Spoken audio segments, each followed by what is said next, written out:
Hello guys, welcome back my another blog. আজকে আমরা আসছি মোহনপুর ব্রিজ। আমি আমার বড় ভাই, এই যে বড় ভাই দাঁড়ায় আছে।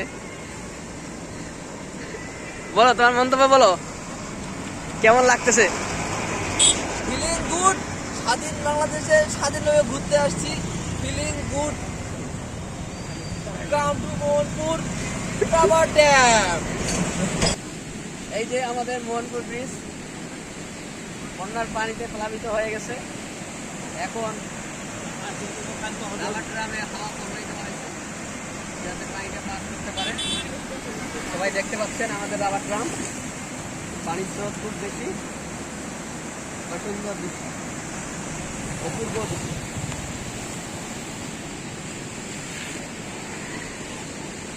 আর দেশ স্বাধীনের পরে এই যে দেখেন আমাদের ভাস্কর্যের কি অবস্থা, আপনি একটু জুম করে দেখাতে পারেন। বঙ্গবন্ধুর গলায় টায়ার জ্বালিয়ে দেওয়া হয়েছে আর হাতে হারকেন দেওয়া হয়েছে। না यार, नाइट पाई नाइट पाई नाइट।